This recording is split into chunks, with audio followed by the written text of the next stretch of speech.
everybody, Jim Masters here in the New York area in the United States, and we are coming at you from JMS Broadcast Central. This is the Jim Masters Show, Entertainment Lifestyle Celebrity Talk Show series. Good to have you with us once again, and look who is with us. Somebody you have seen for a long time on your television screens, movies, everywhere. He's omnipresent. Matter of fact, he was off doing something really important, literally switched his clothing, hopped in the seat, just so he can be here with all of us right now live. I'm talking about the multi-talented actor, celebrity chef, producer, and so much more.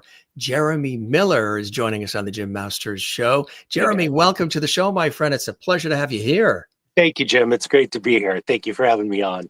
The pleasure is all mine. And, you know, I've seen some of those incredible dishes that you make, and I think I'm starving already. That's a side of you that people might not realize if they know you from all the television shows and, of course, playing Ben Seaver on Growing Pains, but, you know, stops at Punky Brewster and Different Strokes and all kinds of great movies. And I was just talking about, we had Stephanie Powers, the extraordinary, fabulous actress, wonderful on recently. And you worked with her too. I don't think there isn't anybody you haven't worked with yet.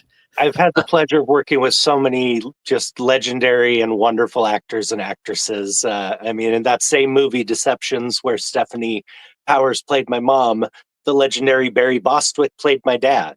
So, you know, besides them, the wonderful guest spots I've gotten to do, and then the incredible guest stars we got on Growing Pains, I've just been very blessed to work with some amazing people.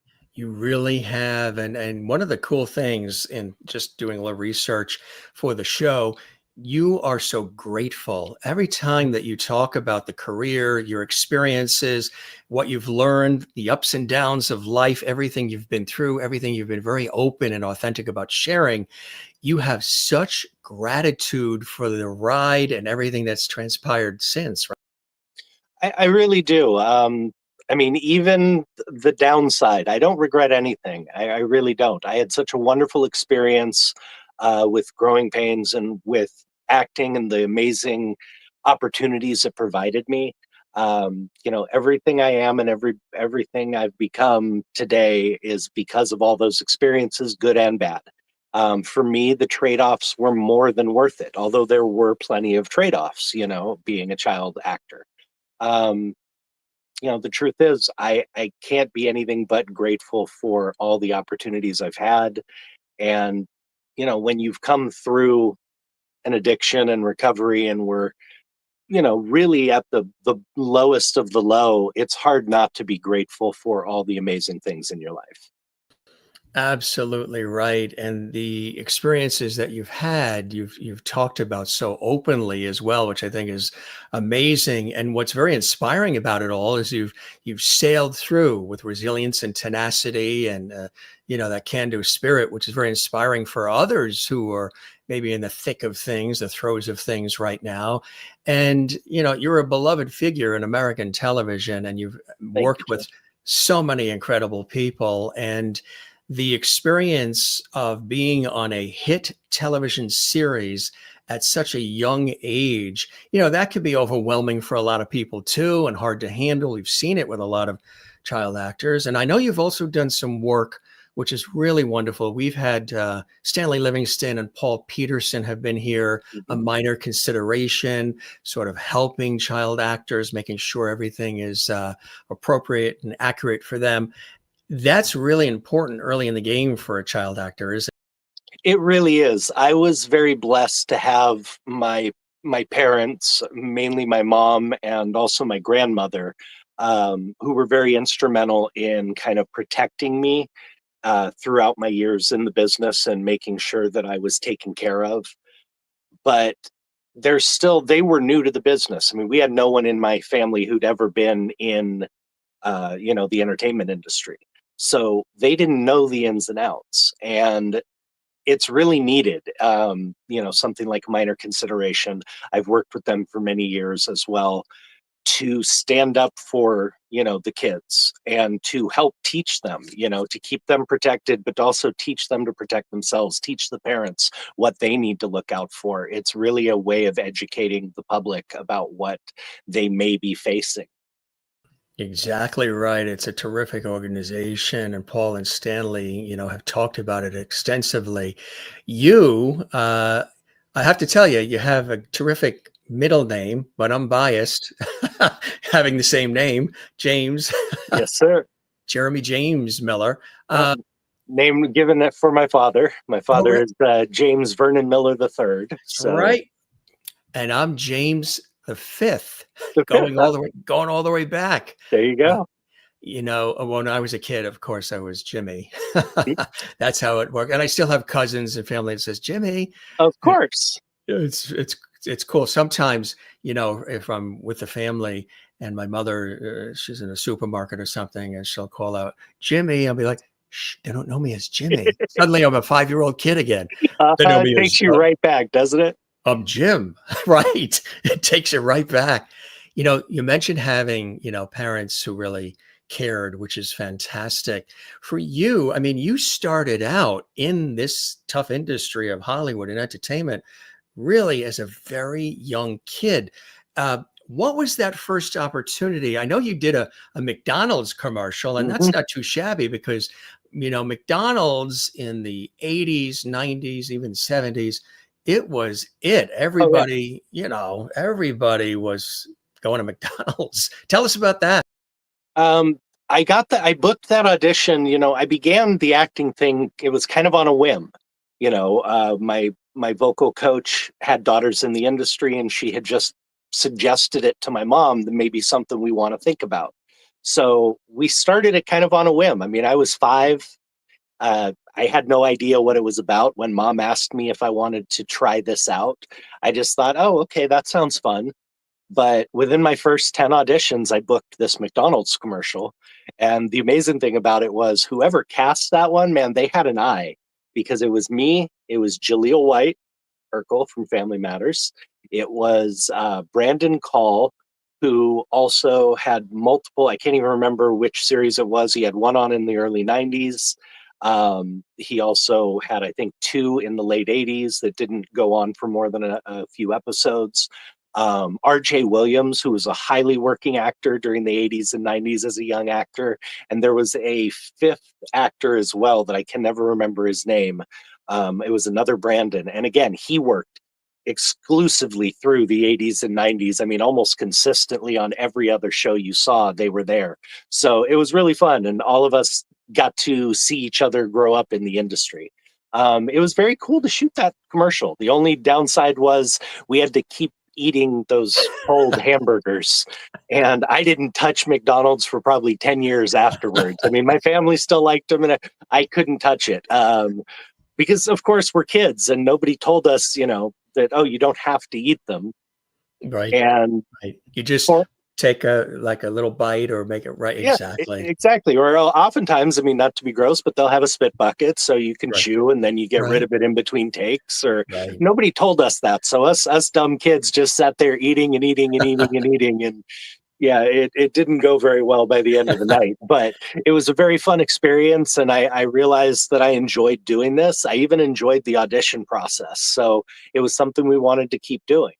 But from that audition, I basically, I didn't book anything for about a solid 2 years. It was something like 400 plus auditions that from that job until my next one, I didn't get anything. I kept getting close. I was right there. I was right down to the final 2 or the final 4 every You time, but remember I what you just, were auditioning for? oh, everything. I auditioned for, oh, I can never remember the films I auditioned for back then because I was so young, but I was auditioning for every type of commercial. I auditioned for, um, I think Chips. I auditioned for, oh, multiple shows, maybe Cagney and Lacey one year. But again, those were all, I was between 5 and 7 years old, so I don't really remember a lot of those auditions. I do remember the first one I booked after that long stretch was Different Strokes. And I actually What a had a good one. speaking part, and I believe that was the role that got me my SAG card. That's so incredible. And what was it like being on set with Charlotte Rae and Conrad Bain and Linda, Plato, and of course, Gary Coleman, and somebody who's actually a good friend of yours, and you've stayed in touch for a long time, Todd Bridges. What was it like being on that? Because, that was a hit show. Oh yeah. Conrad Bain, people remember Conrad Bain being Arthur on Maude for Hmm. many years, and then got onto that series. That must have been a lot of fun to have the exposure of working with that crew. It was really cool. I was a fan of that show. I had been watching it, regularly. So getting to be a guest star on there was amazing. The scene that I was in didn't interact with a lot of the main characters. Uh, you know, Mr. Drummond was there, and Gary was there. Todd was kind of in the background. So I didn't get to interact a lot with them, but just being there, kind of getting to watch them as a kid, the time I was allowed on set. Because again, as a kid, when you're filming, when you're not in front of the camera, 90% of the time you're back in the schoolroom. So I didn't have a lot of free time to sit there and kind of watch what they did, but I paid attention every second I was on set. And unfortunately, my lines got cut in that one for time purposes, and I became an extra, but I still got that credit, and I still got the SAG card, and still got to have that amazing experience on there. And a friendship with Todd Bridges that continues today, right? Absolutely. Todd and I met back then.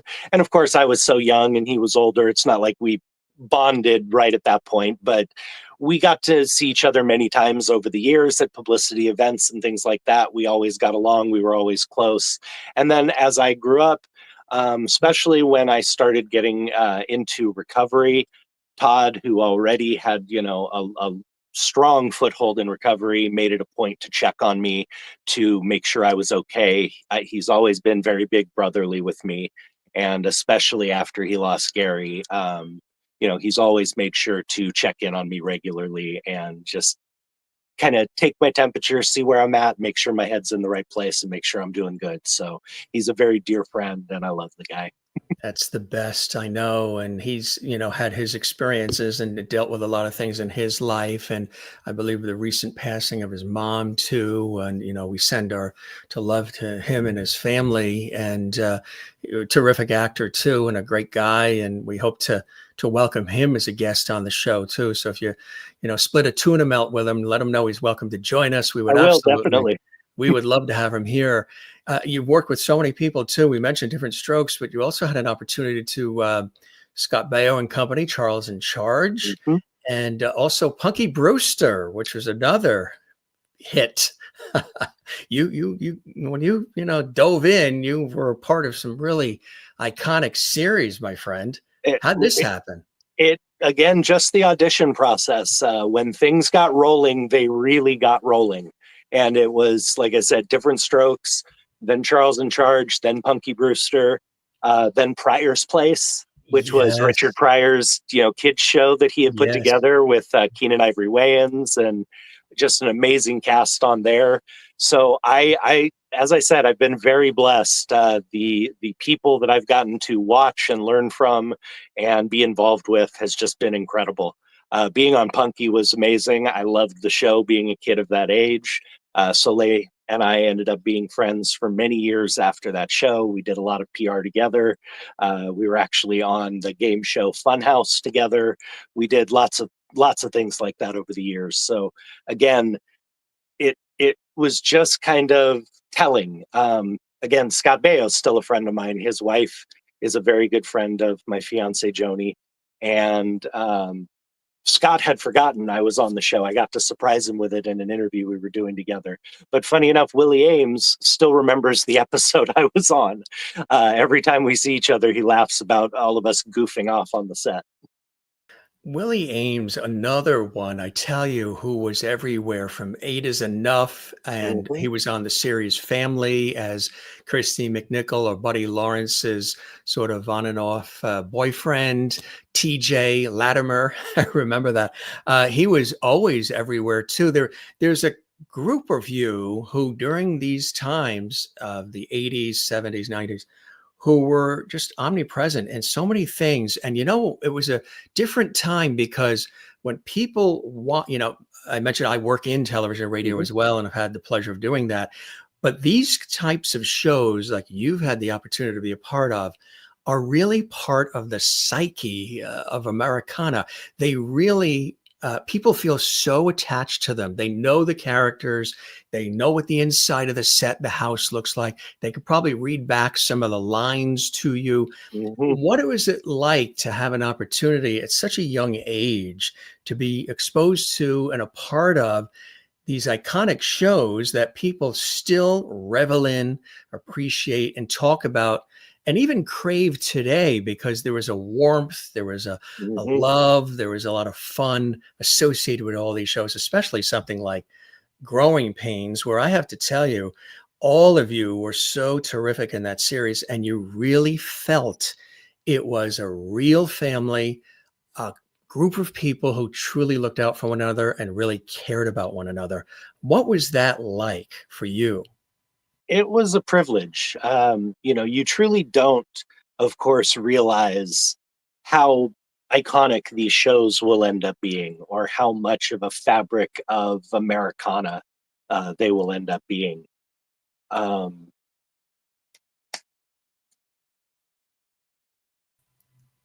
And they are absolutely. it's Yeah. that's the thing. It even takes your breath away, doesn't it? It does when you think about it, because there was a connection back then. It was an incredibly special time, and you've lost that today with streaming and with the variety and sheer quantity of shows and entertainment that you have now. Back then, you had 3 to 4, maybe 5 channels, and you only had certain shows on each one. You formed a real bond with those characters. Being appointment viewing, it was something you were inviting these people into your home every night that it was on. There was just a bond that actually kind of formed back then with the families. I mean, I hear today it's one of my favorite things about doing the Comic Cons and the autograph shows is hearing what a part of our family they felt, or that they grew up with us and shared those same experiences, and it felt like watching their family. Or the kids who didn't have that, who came and said, that's what I wanted, that's what I aspired to as a family, and knew that's what I wanted to build when I had my own family. I mean, that's incredible to hear that kind of stuff 25, 30 years later, to leave that kind of an impact. And then the double blessing of having an actual second family. Mhm. You said that it seemed like this was a group of people who really looked out for each other and loved each other, and that was the truth. I mean, we really were a family. We really did love each other, care for each other, and looked out for each other.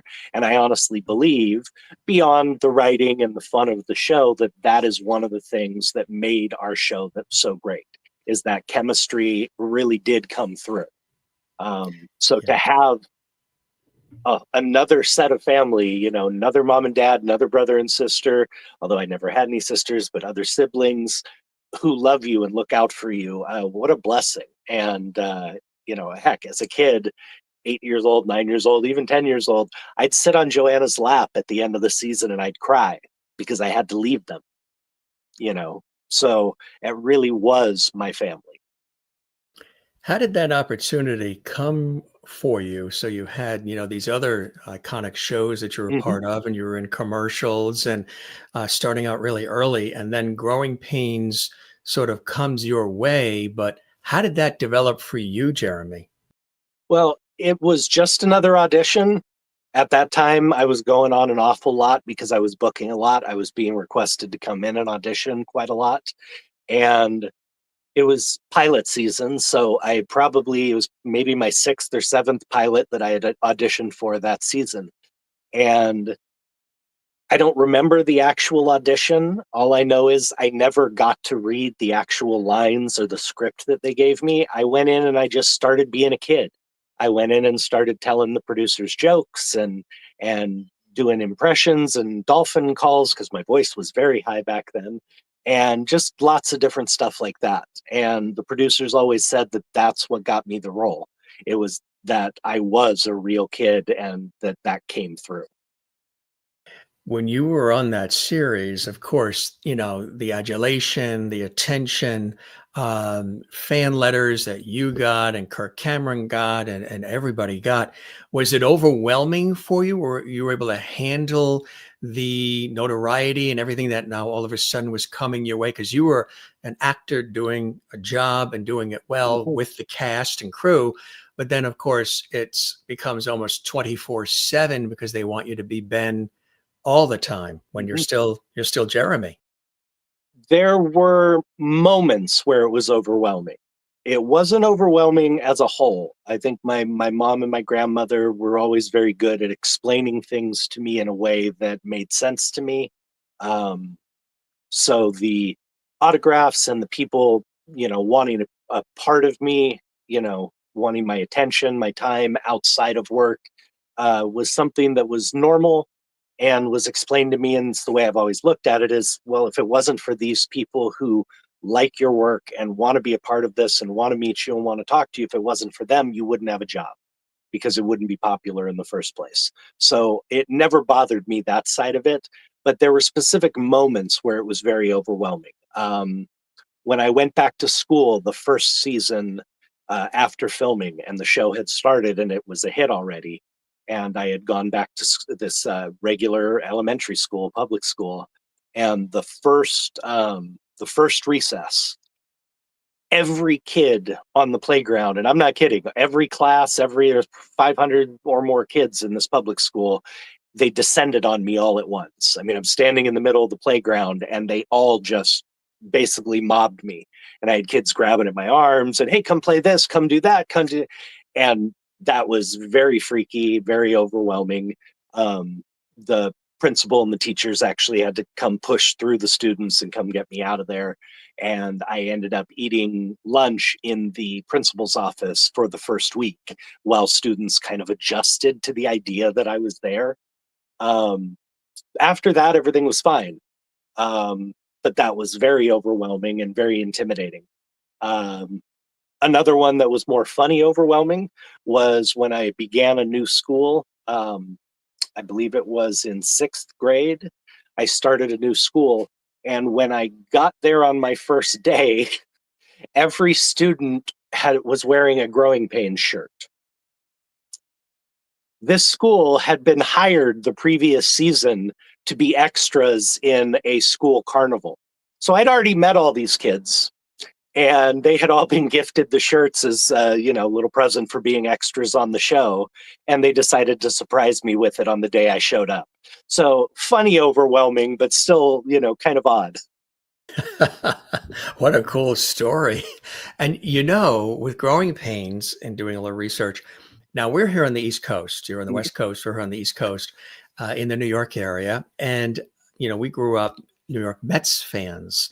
And is there some sort of connection between the Seaver name, Yes, sir. Koosman, tied into our beloved New York Mets? You're a Dodger fan, of course, but I think you grew to respect the Mets Oh, from just absolutely. being on Growing Pains. Tell us about the New York Mets connection to the names on Growing Pains.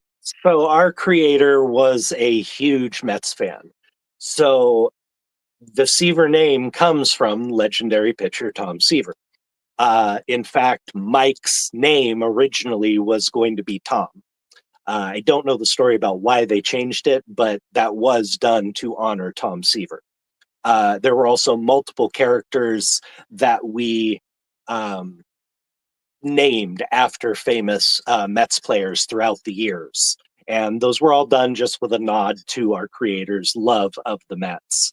Um, Multiple references about the different players. At one point, I'm like trying to hawk this stone for a glove from this bum catcher the Mets had, and we're laughing back and forth about this guy and that guy.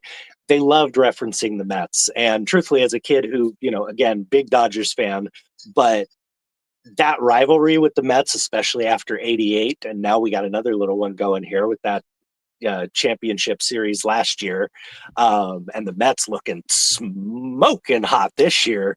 Don't say it too loud, because if they Sorry, hear it, the train may come off the track. You sorry, start don't out want to jinx strong, it. and then all of a sudden, boom, what happened? But no, it was great. We always had that tie-in with the Mets. The Kuzmans were our next door neighbors. I believe he was an outfielder for the Mets. There's all sorts of different little Met references from our creator. That is so cool. That really is such Oh, a and great. I think you said you guys are out near Long Island, right? Yeah, that's where I'm from originally. Yeah, Well, that's where the Seaver's house was. that's right. That's right. Yeah.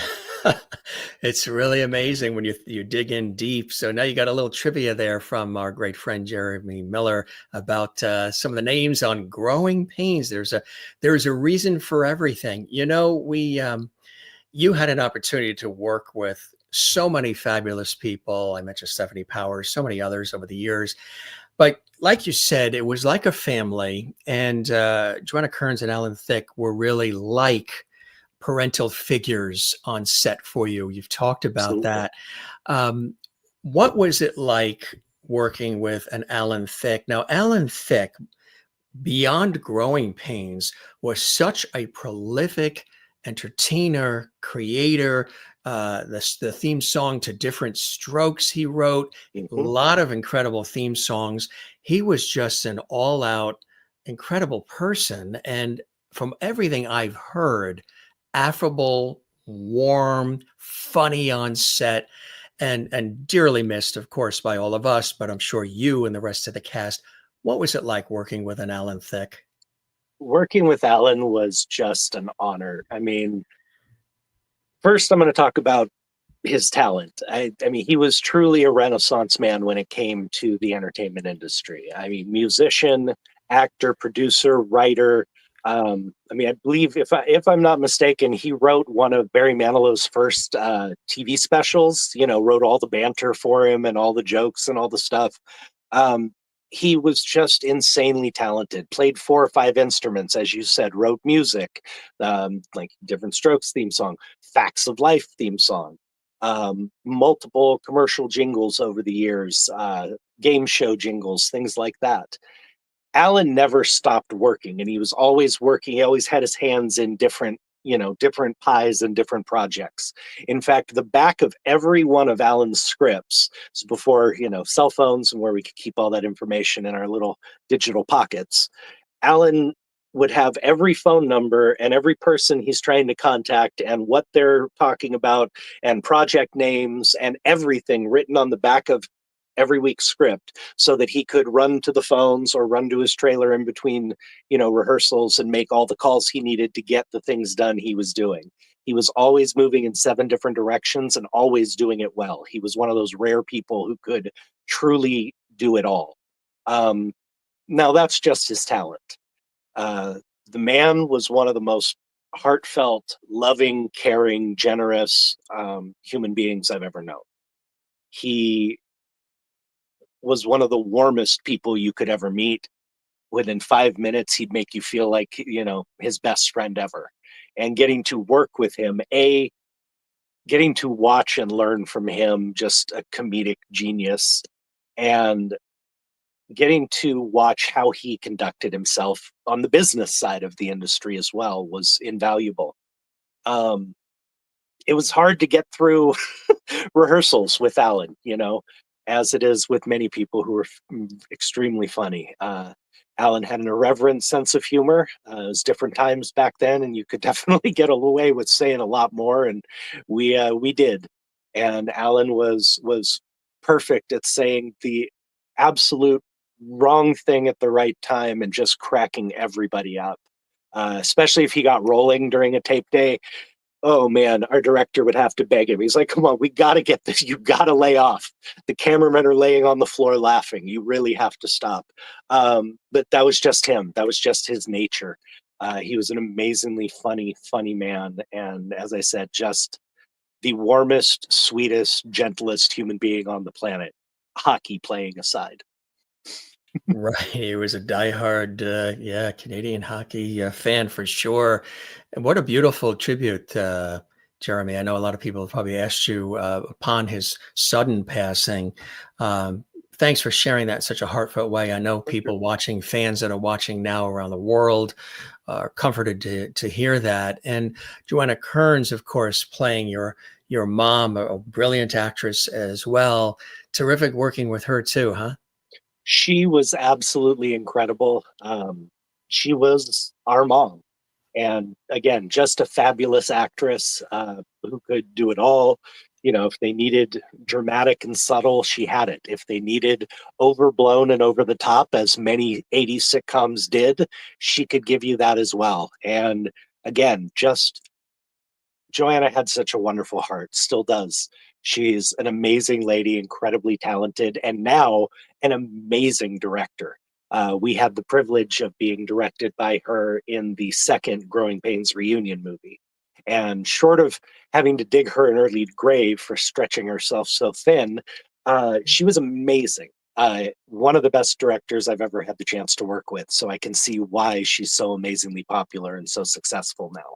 It's unfortunately one of the reasons why I rarely get to see Joanna nowadays is because she's always somewhere directing. She's always in Canada or in Louisiana or on set here or on set there. She's an amazingly successful director now. Absolutely, and producing some really fantastic work. Mhm. And we send her greetings and best wishes too. And Tracy, of course, Tracy Gold, Kirk Cameron. I mean, the It's wonderful people that you've had that have been a part of the family. Do you guys stay in touch? I know everybody's busy, everybody has their own lives, and a lot of times, on sets people are there, and then when it's wrap and the series ends, everybody moves on to their next thing, and they don't really get a chance. Everybody hopes that their favorites that they see on TV and in the movies stay together, but it's usually not always the case. But you guys have stayed connected through the years, I guess, huh? Yeah, it's hard to get rid of family. We're all still up in each other's business, and beyond getting to see each other, like when Tracy and I will sometimes do the Comic Cons, we see each other there. I'm very good friends with her husband. I love and adore her. She is my big sis. So we'll try and get together for dinner. We try and talk. I actually just called her about a week ago. We were talking for a bit and just checking up and seeing how each other was doing. Um, I was just in Nashville for a autograph signing, and it happened to be 5 minutes from Kirk and Chelsea's new house out there. So I ended up spending a nice hour with them, grabbed some coffee, got to catch up and talk. It's my family, It's I will always love them, and we try and get together and see each other and catch up as often as we can. Just for the audience watching, if you're wondering, is Jeremy like the characters? Is Jeremy the real deal? Is he a good-hearted guy and all the rest? He really is, because when comes across causes that he believes in and things that he believes in, he's the kind of person you really want to have on your side. And there's a wonderful story that's tied to a book that you're very proud of, that a lot of people, separate from knowing your brilliant television and film career and all the work you do, and we'll talk about the fact that he's an incredible, accomplished celebrity chef too, and how his grandmother inspired that. But you have this wonderful friendship that's gone for quite a few years with somebody that's now a pediatric cardiologist, but there's a story to it that's tied into this wonderful book, When I Wished Upon a Star. This is a feather in your crown, my friend. This is a beautiful piece of work. Thank Tell you. us about this and the young man on the photo there with you on the cover, and what inspired this, Jeremy. Well, first, I'm incredibly proud of this book. This book was 4.5 years in the making, and a lifetime before that, a lifelong friendship. Dr. Brandon Phillips was a wish kid. He was born with a heart condition called tetralogy of Fallot, and it's also known as blue baby syndrome. And there's my buddy. And he, I think it was 11 years old, Yeah, 11 years old, was granted a wish by the Starlight Foundation. And his wish, out of everything he could have had, was to come to the set to meet me. He had had a very hard life, like a lot of kids who have heart problems or medical conditions young. His family broke up. His dad abandoned the family on his 5th birthday. And, he connected with Growing Pains. He connected very specifically with my character. And he wanted what Ben had. He wanted that family connection. He wanted to go out and play and do the things that I did. And for whatever reason, he really connected with me. So, I mean, how humbling is that? Out of everything he could have gone anywhere, met anyone, and he wanted to come meet me. So I just made sure he had the best day possible on set. I was told specifically he has a heart problem and you need to be careful of this and that and the other thing. But being a somewhat irresponsible kid, but also making a educated choice, they told me this kid was never going to live to see 20 years old, probably not even 18. So he wasn't long for this world anyway, and I decided he's going to have a fun time. They told me don't do this, don't do that. I was like, yeah, I'm going to let him do what he wants to do. So we went biking all around the set, which he probably wasn't supposed to do. I took him into the Friday the 13th barn that they had shot in for Friday the 13th Part 3, and we jumped out of the loft into the hay bales, and we borrowed some of the lighting guys' golf carts and went tooling around Fantasy Island and the Old West set. And I just went out of my way to make sure that he had the best time he possibly could. And we formed a friendship. We kept in contact after the visit for a few years, writing letters and talking occasionally on the phone. And around high school and college time, we lost touch. And the truth is, I didn't think he was around anymore. I mean, from the medical information I had been given, they told me he wouldn't live to see 20. I didn't think he was around, and I figured that was probably part of why I hadn't heard from him anymore. So years and years later, we're doing the second Growing Pains reunion movie in New Orleans. And little do I know, he's there in New Orleans going to medical school to become a pediatric cardiologist at Tulane University. So we're just shooting one day, and it's a long story how he got connected to Kirk, but Kirk calls me over and at lunch and says, "Hey, I need you to come meet somebody real quick." Okay, no problem. As he's pulling me around the corner, he says, "I don't know if you remember." And he didn't even get out, "I don't know." And I saw the face and my jaw just hit the floor. And I said, "Brandon Phillips." And I've admitted this before, not my best moment, but the next words out of my mouth were, "How in the world are you still alive?" And I just ran over there and gave him the biggest hug. And, we talked for a long time and again, reconnected. I came to find out that he had a procedure done that has become so commonplace that his ailment, tetralogy of flow, is no longer even on the terminal list. Kids who are born with this can now be treated with this surgery and are no longer on the terminal list. So him and I we became brothers. I mean, we really did. We've bonded even more. And I came to find out that he really attributed getting to achieve what he's achieved in his life with coming to meet me. I didn't know that he had basically given up hope at that point, that he thought, he'd been told he wasn't going to live. He had been told he had nothing to look forwards to. He had been told he couldn't go out and play. He couldn't be a normal kid. He couldn't do this. He couldn't do that. And getting to come meet me made him realize that, well, if a kid from Gina, Louisiana, a little 120 some odd person town or something back then, could come to Hollywood, meet his favorite, star, do all these amazing things, maybe life held something more for him. And I didn't know I had affected his life like that. And amazingly enough, being in New Orleans was kind of the beginning of my down spiral on my alcoholism. Some people might not know, real super fans know, and they've followed, they've rooted, even some folks in our chat room, checking in as well.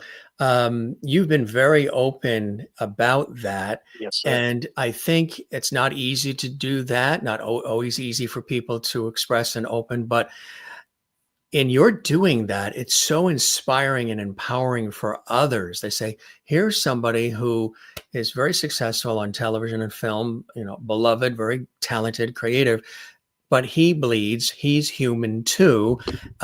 Maybe I can be inspired by the Jeremy Miller story, which is a beautiful thing that you've done for the good of your recovery, but the good of others who see you and sort of follow what you've expressed to help them recover as well, which is the icing on the cake. Tell us a little bit about that because you've been so open about it, Jeremy.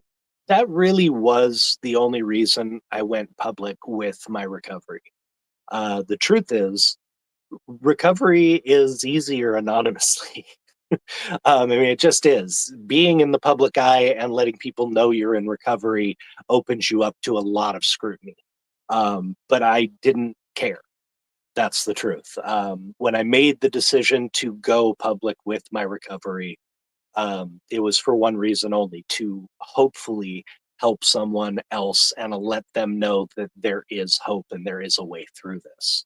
And thankfully, I've been able to see the fruits of that many times, just from the book, from my interviews that I've given, especially when I first was sharing the story. I've had hundreds, if not thousands, of people directly in recovery or who were still struggling, looking for help, or just looking for some inspiration. I've been contacted by numerous parents whose children were struggling, looking for advice. I actually have a mom that I still talk with a little bit, and I still talk with her son. His name is Jeremy too, and he is doing amazing in recovery now. He has, I believe, almost 2 years. Uh, he's given me permission to say that from before, so not breaking any anonymity for him there. But I that was what I wanted to get out of sharing my story. It wasn't for me. It probably would have been easier to do it you know, without being so public about it. But the other side of that is it holds me to a higher accountability. Uh, you know, because I'm out there with it, I can't be screwing up. So there is that positive to it. I'm just glad that if I was able to help anyone, if it was even one person, then it was worth it. And it seems that I've been able to reach, many, many more than that. So I couldn't be more blessed that people have taken to our story. People seem to love the book. I mean, n- nobody gets rich being a first time author, but we've sold a lot of copies and people seem to really connect with the story, which is all we wanted. We weren't looking for paychecks out of this, and certainly weren't expecting any big paydays from it, but the connection people have made with this book. And I'll tell you truthfully, I loved getting to share my story in the book, and it's all in there. I mean, it's as bare bones as I could be, and as much as legal would allow us to do, because writing a nonfiction book, it has to go through many, many, many, many, many lawyers' hands, Mm-hmm. to make sure everything's okay. But I laid everything bare, and so did Brandon. And his story is truly what inspires me. I maybe that's partially because I already know my story, but Brandon's story is amazing. He had a learning disability, which is actually very common for people born with heart defects, and it stunted his studies. It stunted a lot of the ways that he was able to learn, and he overcame all of that. He overcame his physical challenges. He came over having to have a valve replacement in between his freshman and sophomore years in college. He's had to go in and have multiple checkup heart procedures, a few ablations, different things. He's never let it slow him down. He's always gone that extra mile. If he's had to do extra tutoring to get over his learning disability, if he's had to fight for extra time because he needs this or that, he overcomes it. And now he's an amazing pediatric cardiologist. He's actually looking into pulling away from that full time now and maybe beginning teaching, which I think his value as a teacher, being someone who had a heart defect, who knows what these kids are going to be facing, knows what these kids are going to be feeling, knows what their parents are going to be going through. I mean, that is an experience that future doctors need to hear about. Mhm. Future pediatric cardiologists are going to learn from him that they can't learn from anybody else. So just the things he's accomplished and his story and everything he's overcome is my absolute favorite part of our book.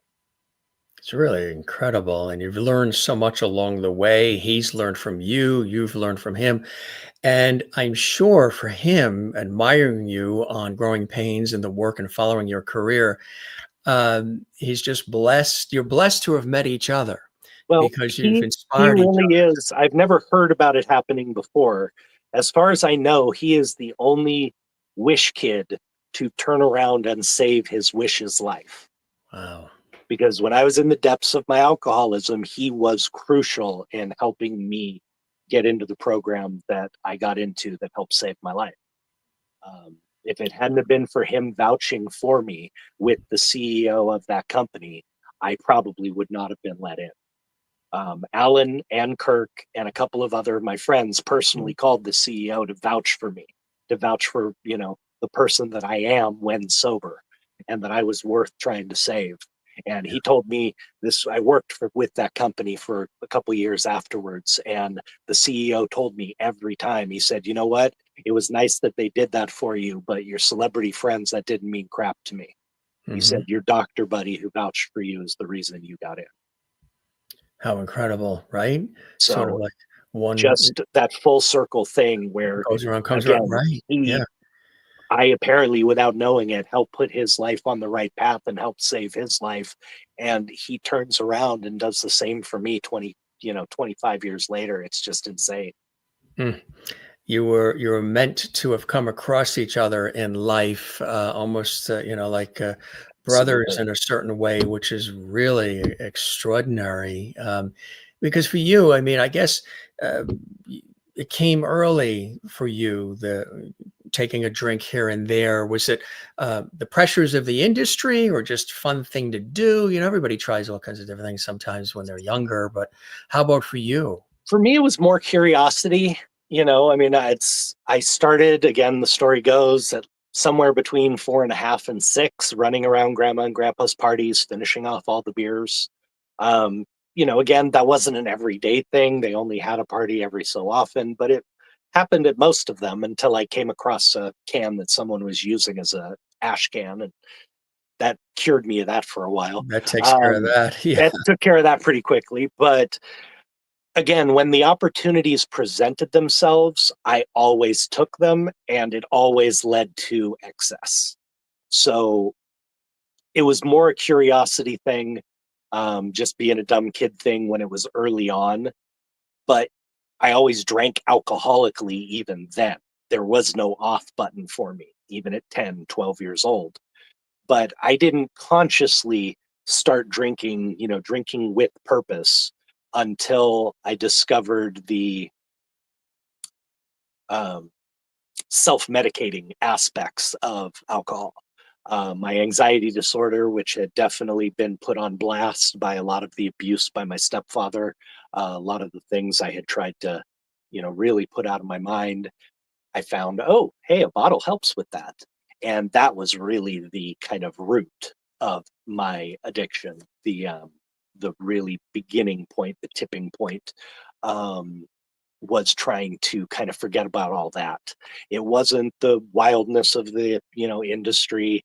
It wasn't, oh, I wasn't working anymore, so I got depressed. It really was, I had previous trauma as a kid and I didn't know how to deal with it. I wasn't equipped to deal with it, and I chose to drown it with alcohol.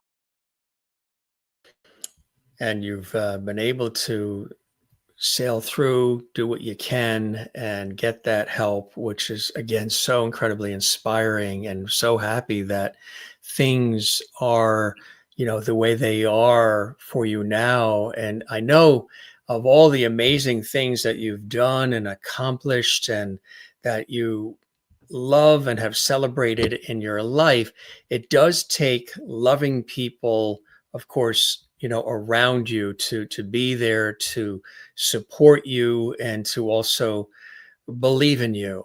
Mhm. And you've been blessed in that way with somebody very beautiful inside and out by the name of Joanie. My beautiful love.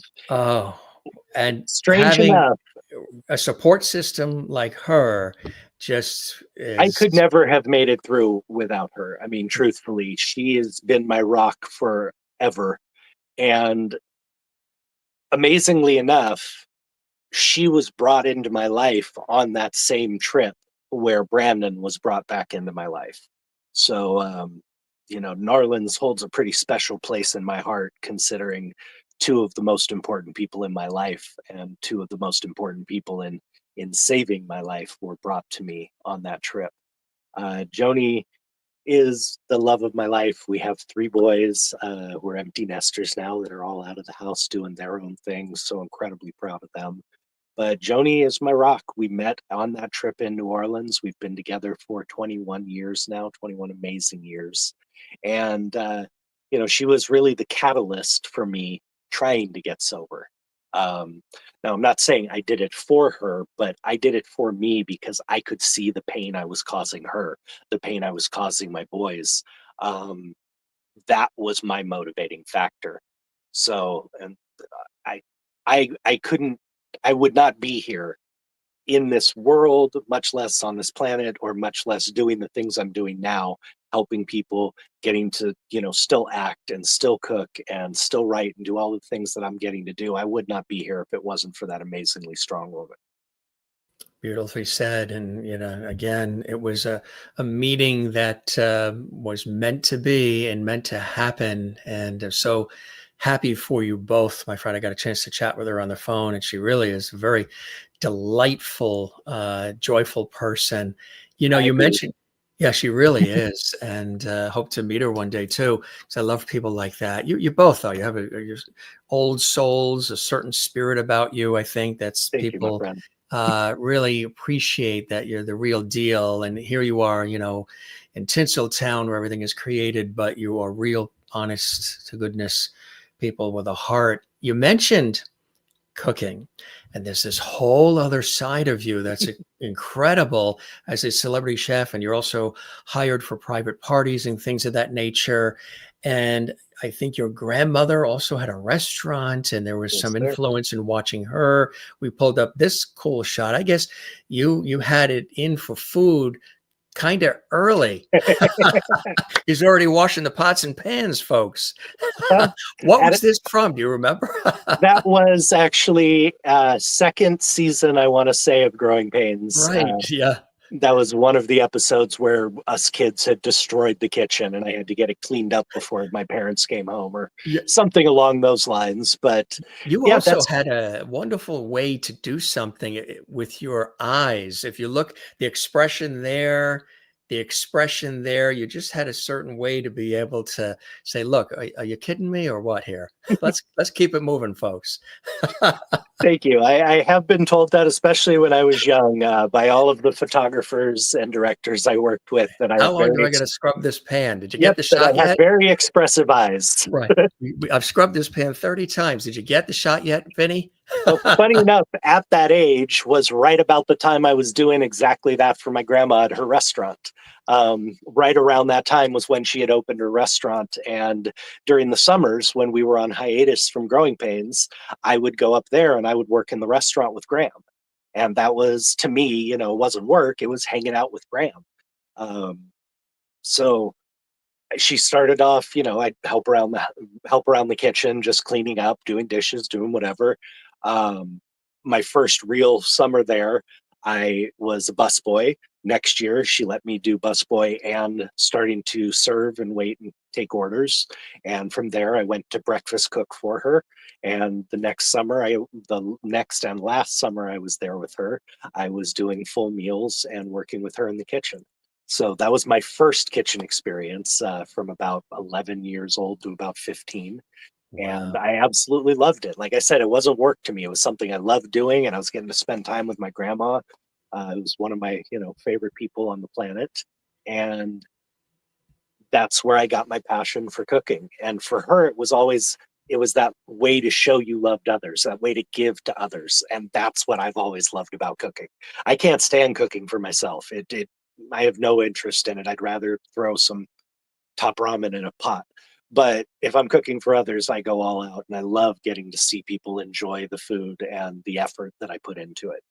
What is the Jeremy Miller signature go-to dish? If there was one or maybe two dishes that you're known for, that whenever people sample them, they're like, "Oh my God, this blows me away. This is incredible." Are there a couple of signature dishes for you? Well, there's one simple dish that I like to bring, and it's one that is requested almost everywhere I go, and it's a baked penne or ziti with roasted vegetables and fresh buffalo mozzarella. Uh, also, fresh buffalo mozzarella and ricotta. So I make a homemade tomato sauce. I go all out for it, but it's a vegetarian dish that is not spicy. It's very accessible, and if I'm going somewhere where I don't know the tastes of a lot of people, I can bring that, and people just seem to go nuts for it. But I don't have very many signature dishes because what I've done mostly is catering and also private chefing. And my shtick, so to be, is that I tend to create unique menus or client specific menus. I've never had a set bunch of dishes that I like to do. I like to know what my client likes, and then I'm going to try and design and develop something around that. So it allows me to be, maybe it's my ADHD, it allows me to be more creative and change things up and never get bored with it. Um, I'm known for my soups. I'm known for my barbecue and also my Italian and pastas. But I also went to China and I studied in China and in Shanghai. I apprenticed there at a couple of restaurants, and I've studied Southeast Asian cooking, Indian cooking. So I am very varied and I'm all over the place. It probably is an ADD thing, but I always liked the aspect of being able to kind of not never doing the same thing twice, but always changing it and evolving it for different clients. That's really terrific that you've taken something that was something you observed and enjoyed watching and participating in early as a kid and turning it into another of the several passions that you have. And this has become a full-blown operation, which I think is really fantastic. Did you ever think it would turn into this? I absolutely did not. I really didn't know where I was going with it when I decided to go to culinary school.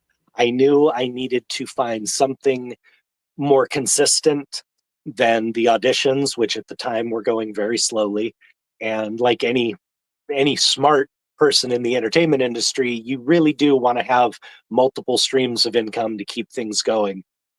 Cooking, I was just very blessed that it's a passion of mine as strong as acting. I love doing it and I can be very very happy doing either. I love the opportunities I get to cook, and I love the opportunities I get to you know to act still. I don't know if Joni told you, but I just finished doing a the second season of a TV show that will be premiering on BET Plus. It's called Angel. First season's already on there. Second season's going to be like 8 episodes, but I play the Yeah. lead detective's partner. It's a great season. The episodes are really, really powerful and dramatic. But again, I just had a wonderful time getting the opportunity to be in front of the camera again. So if What's we get it, it's called Angel, yeah. and What's it if we like get it, playing that role as a detective? That's a it's cool fun. role. It's a Yeah. it's a fun role to play. There's a lot of depth to my character. It's not just Mister, hard butt detective, and there's a lot of depth there. They gave me a lot to do, a lot to play with, and I have some wonderful, wonderful co-stars to be able to work off of. So the amazing, legendary musical artist MC Light plays my partner, the detective, and oh man, if I ran down the list, just a who's who of different musicians and actors and entertainers. So I was very very proud to be a part of that, and again, just another wonderful opportunity. I've got a few movies coming up that hopefully will be beginning filming by the end of the year, and like I said, just any opportunity I get to be in front of the camera makes me happy. If I get to be behind the stove, I'm happy. I'm a very blessed man with that.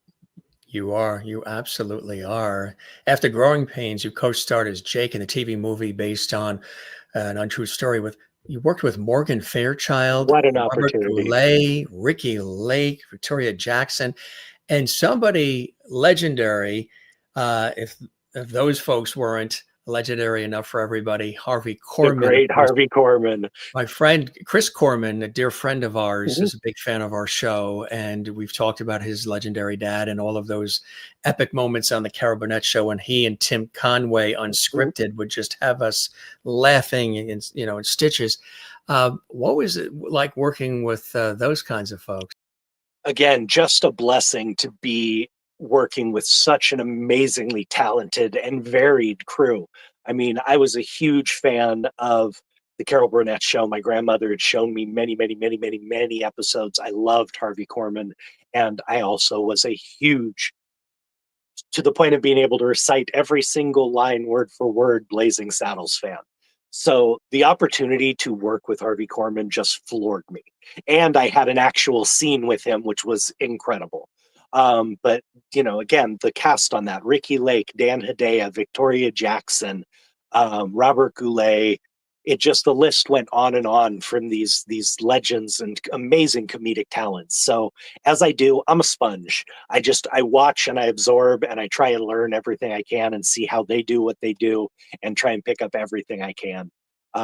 Again, it's just an honor to get to do those kinds of shows. And when I booked that part, I had no idea the cast I was going to be walking into.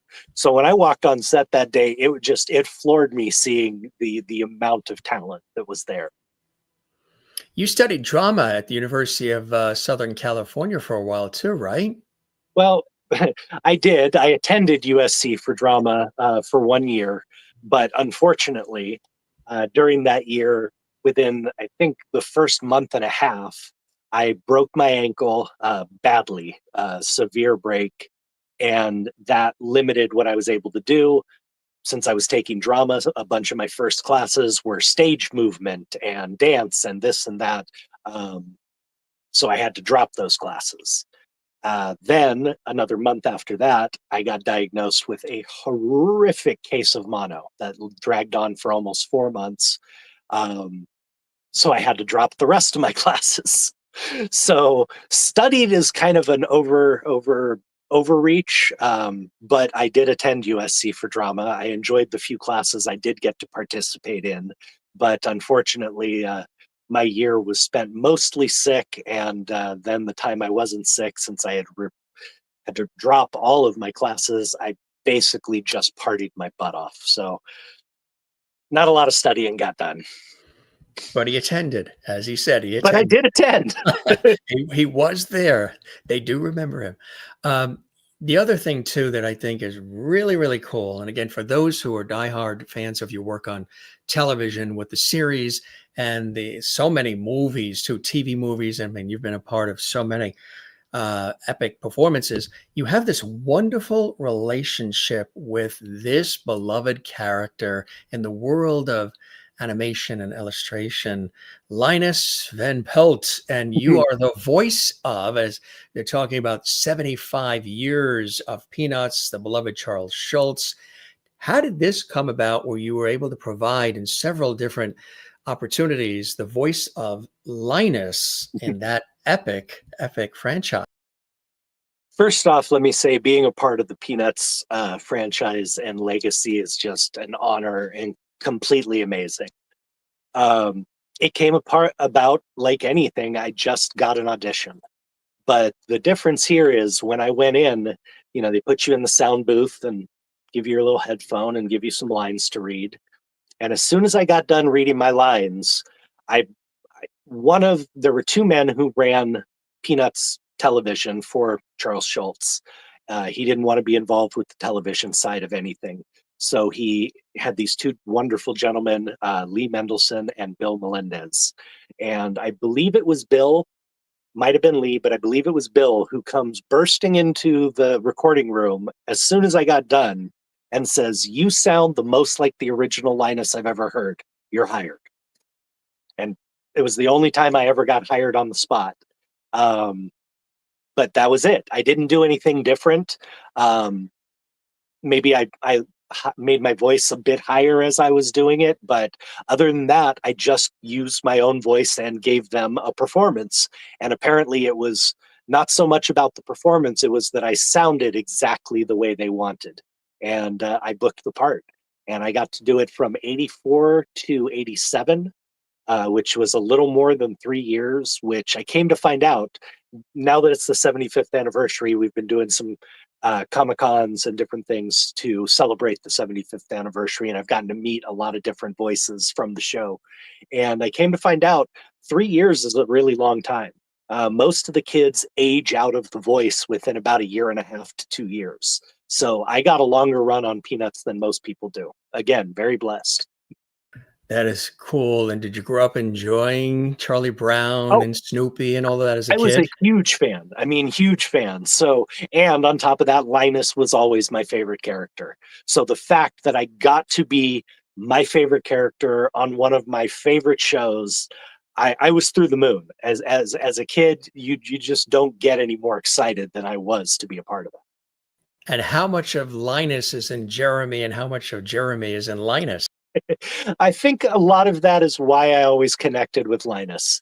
Um, Linus is very thoughtful, in a lot of ways, very philosophical, very quiet, kind of listens before he speaks, and is very soft spoken most of the time until you mess with someone he loves. And then that blanket comes out and it starts a snapping and people start running. And that's always what I always saw a lot of myself in Linus.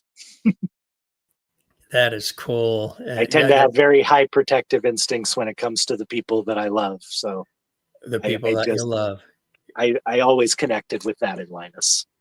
That's right. When you see this look on Jeremy Miller right there, you better head for the hills. Those eyes tell it all, my friend. It's really cool. It's the varied amount of things that you've had an opportunity to participate in. We pulled up this cool shot.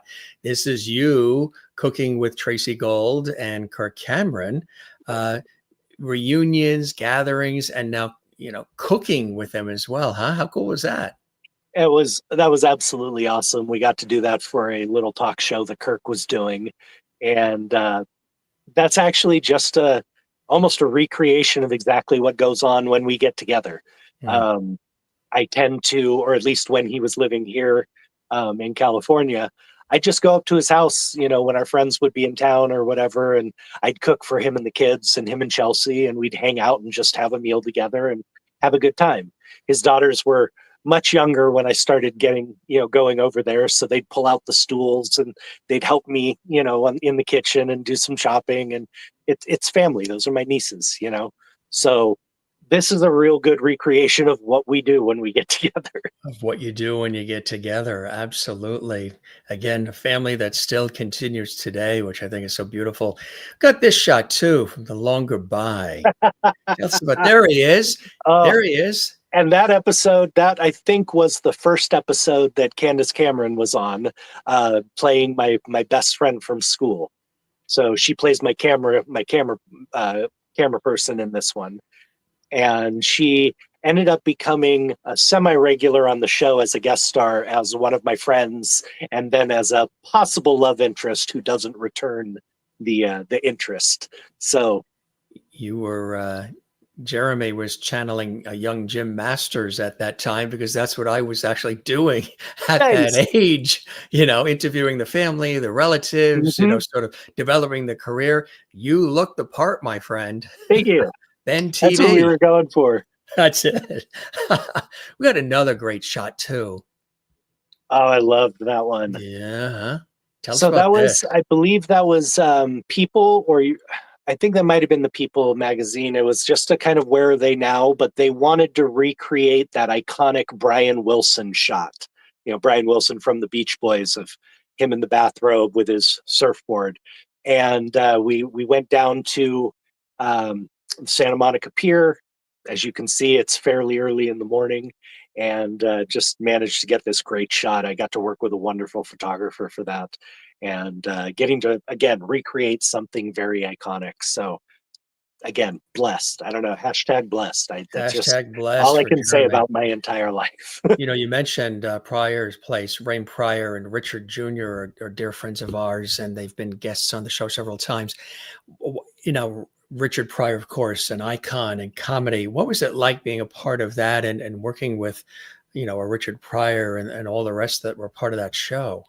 Well, needless to say, at 8 years old, I didn't know Richard's comedy. I knew who Richard Pryor was. I had seen him in movies, I had seen him before, but I certainly wasn't aware of his level of success in the comedy industry. You didn't But have any of the albums in your collection at that age. my older brother did, but I Your still brother hadn't been did. allowed to listen to him yet. So that was still a few years off at that point. But even at that young age, I could see the talent around me. Even being a little starstruck because the guest star that week I was on was Ron Say. So, being a huge Dodger fan, I was absolutely over the moon that Ron Say was there. But seeing Keenan Ivory Wayans, seeing Richard, seeing the guest stars they had on, I think, if I'm not mistaken, Robin Williams came in and did a day and did his Gabby character where he plays the old like minor character. I think he came in for one day while we were shooting and did a little bit for that. I mean, you could tell the talent. I mean, I just watched them doing their stuff and I was laughing my butt off. So even at 7.5, 8 years old, I could tell that I was around some amazingly talented people and I knew enough to pay attention. Were you always, when you were on these sets and working as the actor, the talent, were you always watching what the crew were doing, the producers, the directors, the camera people, even the grip, whatever? Were you keen to what was going on and soaking it all in, even as a young kid, as you were acting and performing? Absolutely. I really was. I've always just been very observant, always just kind of I'm always trying to pick new things up. Probably part of my ADD is my mind's always all over the place. So I'm always picking up little details here and there. But I wish I had paid more attention to the directing side of it. I wish I had asked more questions. But I definitely paid attention to the crew, the grips, the cameramen, prop people, everybody that I interacted with on a regular basis. I really tried to pay attention to what they were doing. In fact, that kind of stuff got me in trouble the first year because I did have kind of a photographic memory for dialogue at the time and for details. And I would often, at 8 years old, correct the adults if they forgot a line or if somebody moved something where it wasn't supposed to be. And I had to be told later on that, the adults know what they're doing and they really don't need you correcting them. But that was the way my mind worked. So I've always been that type that's kind of always looking and watching and trying to absorb. That's pretty cool because I'm sure some of the advice that you were giving as a young kid probably turned out to be correct in the long run, when you think about it. So many incredible shows, so much that you've done and continue to do, and we're excited sharing it here on the show. When you look at growing pains, of course, people always think of that first, but this wonderful relationship with Linus and the 75th anniversary and all the things that are happening there. You go to the Comic Cons, you go to the conventions, you're very approachable. People, there's usually lines of people to waiting to see Jeremy, which is a well-earned thing that's happened for you. With growing pains, is there a scene or an episode or two that really stand out personally for you, Jeremy? There's always different ones that stand out. Of course, the one that has always stood out the most to me is the Matthew Perry drunk driving episode where Carol's boyfriend Sandy dies in a drunk driving accident, which was unfortunately a lot closer to the truth. Matthew was still struggling and was struggling back then with alcohol, even while playing that part. But that episode was very powerful. Matthew gave a brilliant performance. Tracy gave an absolutely amazing performance. I was very shocked she didn't get nominated for an Emmy that year because that was just an amazing episode for her. So that episode has always stood out. You know, it was definitely an episode with a message, but also just the performances that were given were very strong. But for me, my performances and the ones that kind of revolved around Ben, funnest episode, that would have to be the one where Kirk and I are chasing the girls all around town looking for glue for a school project. We had a ball filming that. Jenny Garth was one of our guest stars on that, and we got to shoot late at night on the Warner Brothers lot and on Ventura Boulevard out here in LA, and just had a ball doing that. But one of the funnest episodes we got to do, and the fun ones were always the ones where us kids were getting to be kids. So I think it was second or third season. We had an episode where we all had to clean the basement, and we start stumbling across all this stuff, and we convince ourselves that Alan had another family and mom was married before, and just all this ridiculous kids stuff. And that's probably one of my favorite episodes that was revolving around us kids, because again, we got to be kids and just mess with each other. And those were always the episodes that I felt the truest. What's really cool is the topics of the episodes are things that everyday people go through. We've all gone through these kinds of things. We've all had to clean the basement and, do the different things we've had to do. So there's this relatability. Shows of that time and all the ones you've been a part of, there was a theme, there was a moral, there was a story, there was a reason for it, right? A lot of times you don't see that as much anymore, where you learn, you were laughing and you were enjoying it, but you were actually learning something about life in watching the characters deal with the issues they were dealing with, especially on a series like Growing Pains. Mm-hmm. Well, it was, classic television at that point in time. That was kind of the formula, not every episode had to have a lesson, but most did. And it could be as simple as, just listening to your kids when they're trying to tell you something, or, giving your brother the benefit of the doubt. It could be simple things like that. But yeah, that was something that I think people miss nowadays. I've said this many times, and I don't dislike these shows. I have nothing against them. I loved them when they came out and I watched them religiously. But Roseanne and Married with Children really were the death of the classic 70s, 80s family sitcom, because they introduced reality. They introduced dysfunction. And that was something you didn't see in the idealistic family sitcoms that we had in the 80s and long before that. I think that's something people definitely miss, that idealistic version of it. The realism and the dysfunction it's touching and it's real, so you connect with it. But I think we've lost a lot in the family sitcom by introducing that. We've lost that ideal to strive for that gave people so much comfort. Which people are really craving now. They're watching the Brady Bunch, the Partridge Family. They're watching the Dick Van Dyke Show, Lila of Lucy. They're craving all of these shows where things seemed a little more innocent, simpler.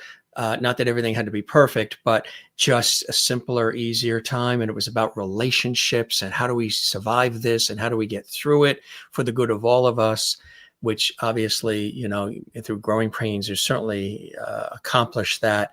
Really a brilliant career, my friend, and it continues. Thank you. And very, very excited for all the new things that you're doing as well. And I want to let folks know that if you want to follow along, there is the website, folks, jeremyjamesmiller.com. And of course, always busy on all the socials as well, keeping people abreast of everything you're doing as well. Right, my friend? Absolutely. And you can find my socials on there, as well as any upcoming events, projects, movies I'm going to be doing, shows. I try and keep everybody updated on the website, although there are announcements on all of my social media sites as well. And hey, if you guys are in the area this weekend, we have the Rocketown Lompoc Comic-Con autograph show, and that's this weekend. So if you happen to be in the area, come on down. And I think we have Pasadena Comic-Con on the 24th of May. So we're doing those. And again, it's 75th anniversary of Peanuts. So I'll be there signing Growing Pains stuff, but we'll also have a lot of Peanuts merch and Funko Pops and all that kind of stuff. So, hey, if come on down, come say hi. Please come tell me a story about what Growing Pains meant to you or what Peanuts meant to you. I love to hear it. As Johnny Olson said on The Price is Right, come on down. Speaking of voices, you are the Ben Seaver Scream, right? That was something cool that just sort of, it wasn't planned. It just developed on its own, the Ben Seaver Scream, right? Yes, you never know where these kind of weird little hooks will come from. But I always did in my youth. My voice certainly doesn't anymore, but I had a very powerful scream. It was very loud. I had a loud register. And I don't remember what episode they put it in the first time, but one of the producers just fell out laughing at the rehearsal. And I think that was the birth of it. I think because we weren't filming, we were at the actual script rehearsal where our producers are sitting there making notes, what they're going to change, what they want done. And when that came about, they just fell out laughing. And I think that was where the first idea, okay, this is going to be something we have him do. And yeah, whatever, I got known for the Seaver Scream. And, 4, 5, 6 times a year, I had to belt out this blood curdling scream that would probably make most people hoarse for about a week. It would definitely make me lose my voice now. But hey, I was able to do it back then. I tell you, claim to fame, one of many, my friend. Lots of blessings and joys in your life. And we're so happy for you, Jeremy, and all Jim, I appreciate it. The pleasure is all mine. I'm so glad you're able to. I know you're very busy, you got a lot going on, and of course the new show on BET and everything else that's happening, and the 75th of Peanuts, and you're just a very active guy. But what's cool is you like to, go to these Comic Cons. You like to interact with the fans. You're very respectful and grateful and appreciative of the people who have followed and supported and root you on, right? And that's important to. It's incredibly important to me. I mean, the fans are the people who've supported me throughout my career. They're the reason people want to hire me. They're the reason I still get phone calls and people say, hey, I got this part. Would you be interested in? The fans are the reason I have a career. The fans are the reason Growing Pains is still remembered so fondly and is considered iconic. And if it wasn't for the fans, I wouldn't have any of that. So I love being able to give back to them. I love being able to just get to interact with them. And that was one of my favorite things on the show is when I had a light week, I would actually go and I'd set a chair out by the audience on tape day. And I just moved the chair down the line while I talked to everybody because they'd have to sit out there for like 3 hours waiting to get let in. I've always loved getting to interact with our fans. And, it's great that there's these cons and stuff where we get the opportunity to do it.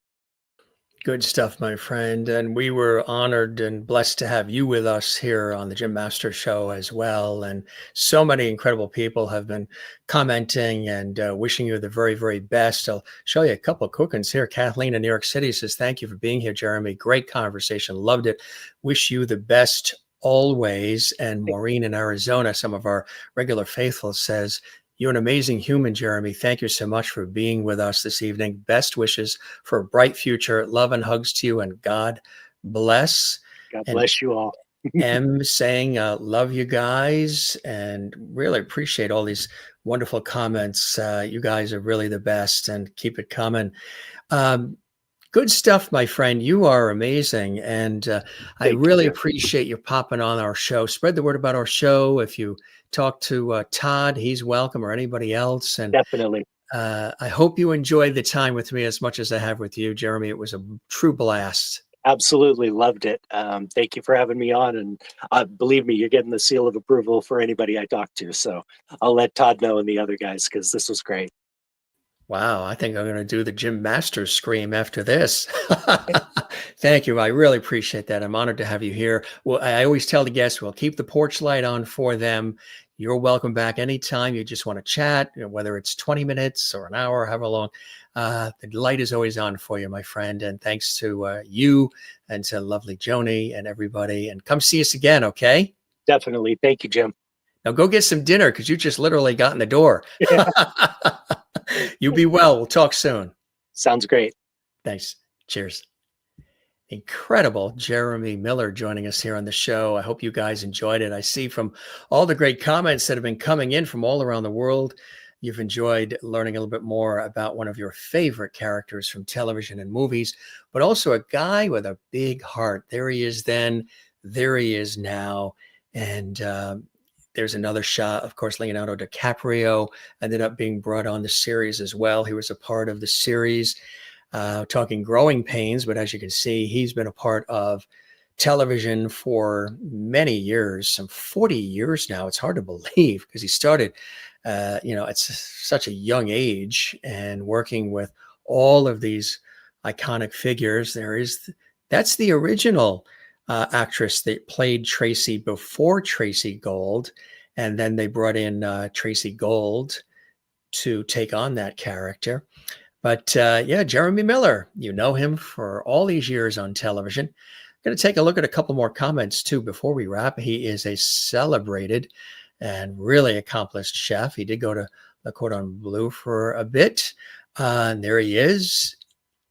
And his wonderful remembrance of Alan Thicke, who played the dad on Growing Pains, but also a prolific talent himself. Some wonderful memories. If you didn't see that, you can watch this episode again, also talking about his TV mom, Joanna Kearns, and also appearances he's made on some of the other iconic shows of the time, being on Different Strokes and Punky Brewster, and also having an opportunity to be the voice of Linus, Van Pelt Linus from the Peanuts series, which is celebrating 75 years. There was a number of specials, Happy New Year, Charlie Brown, and with Snoopy and so many others. He's had an opportunity to be that voice, which is amazing.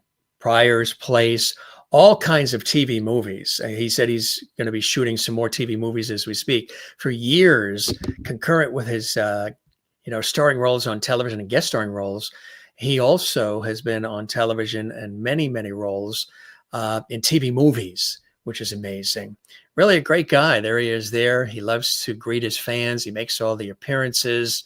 And old news reporter back in time, his wonderful bride for so many years, Joanie, who's a wonderful spirit, great friendship with Todd Bridges, from Different Strokes and so much more. We really talked about a lot of beautiful things. Got a big heart too. And of course, this book he's very proud of, When I Wished Upon a Star. You can go to Amazon and places where books are sold and catch that, grab that. You will absolutely love it. And I want to let you know, too, that he's also friends with Rob Stone.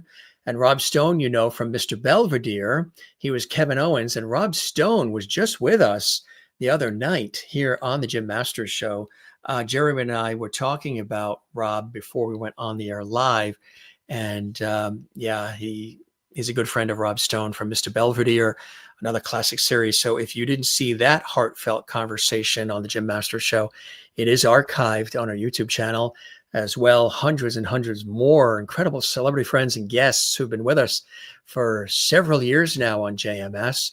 We thank Jeremy for joining us. Not only Ben Seaver, and kind of cool that the Seaver name is tied into, the creator and producer having this affinity for the New York Mets baseball team. That's where the Seaver name for the Seavers came from, honoring Tom Seaver, of course, from the New York Mets. And Koosman was another name used on the series. A little trivia there behind the scenes about Growing Pains from Jeremy Miller himself. Really a cool guy, nice guy. And he literally, he was taking care of his brother, and they just got in the door, and he plopped in the seat, connected, and he was here for us. That's somebody who's a real pro, somebody who likes to get the job done, and somebody who cares. He wanted to make sure he was here with us on this episode, and we are so glad he was. We're also so glad that you're with us, and this is your first time experiencing the Jim Masters Show Entertainment Lifestyle Celebrity Talk Show series. Well, come see us again. We're here for you to entertain, inspire, and have a good time with us. Spread the word about our show. Don't forget to subscribe to our YouTube channel where all the episodes are housed. Matter of fact, we would love it if you did that. The YouTube channel is Jim Masters TV.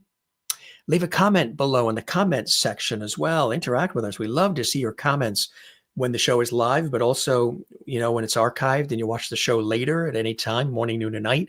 These shows are all archived. Leave a comment, share this episode on your social media, and give it a thumbs up like. There's a little thumbs up icon on the YouTube channel, and we love your likes. So give us a like, and also click the notification bell. There's a notification bell icon on the YouTube channel next to all of the episodes.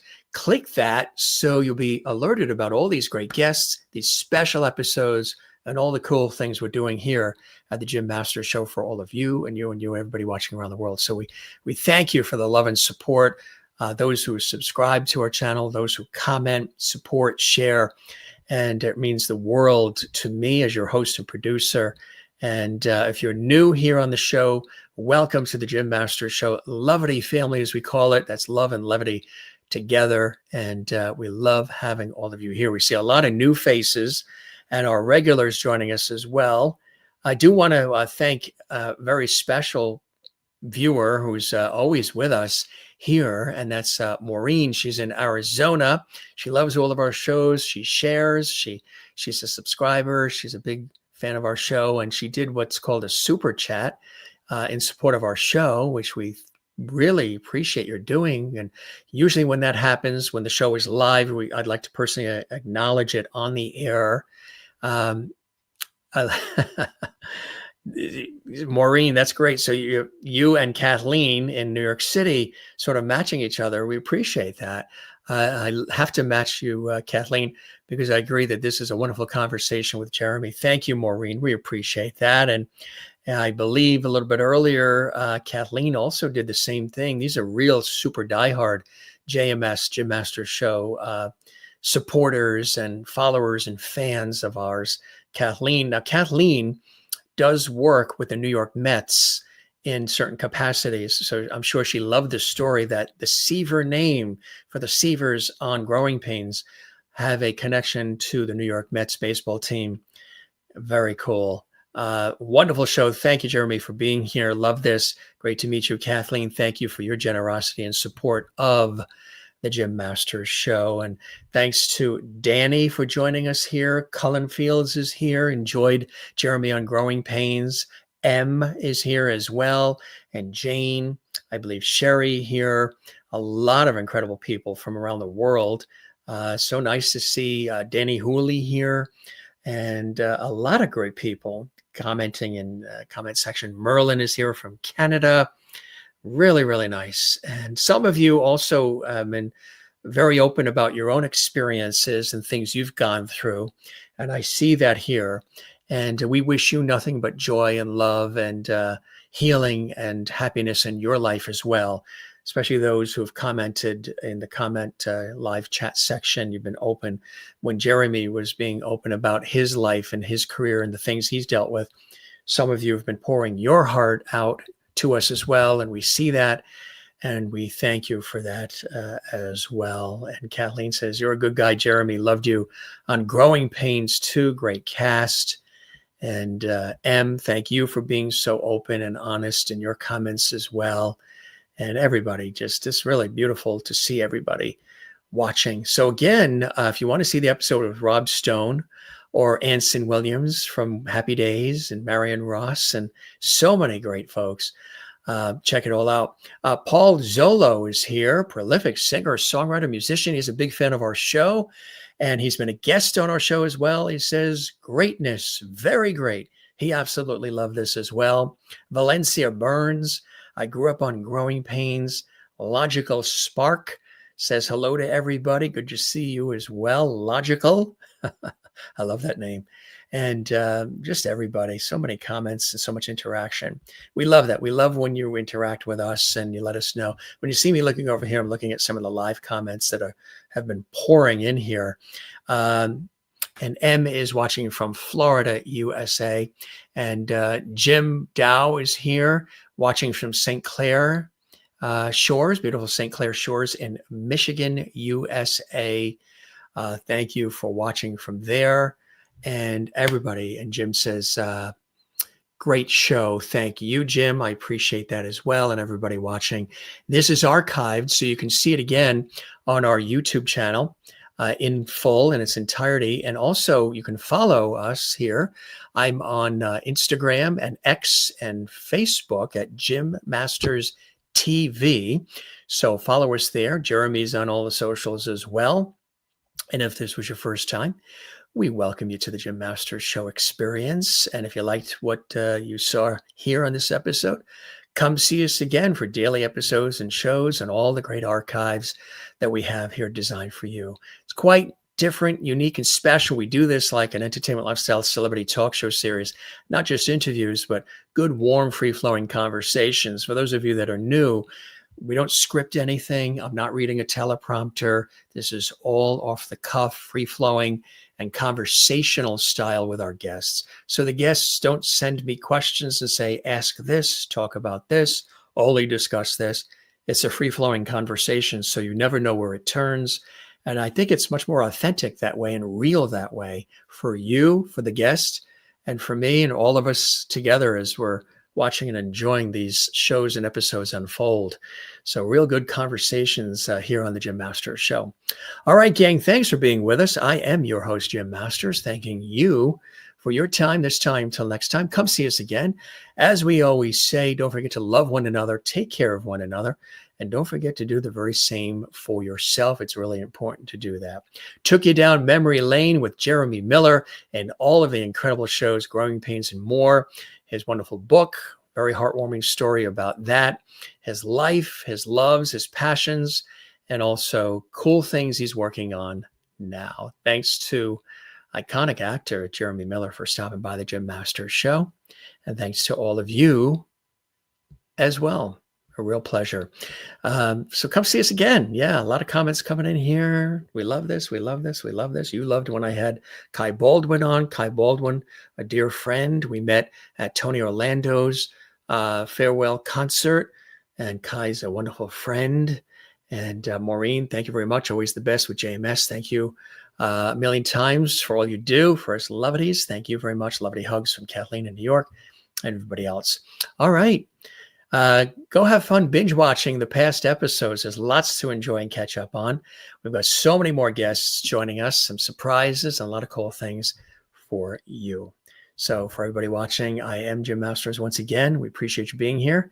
Come see us again and take care of yourself. And whenever you need to feel good, come see us here at Levity Hall. We always got some surprises for you and good times. You be well. Take care. We'll keep the porch light on for you too here at JMS. Cheers.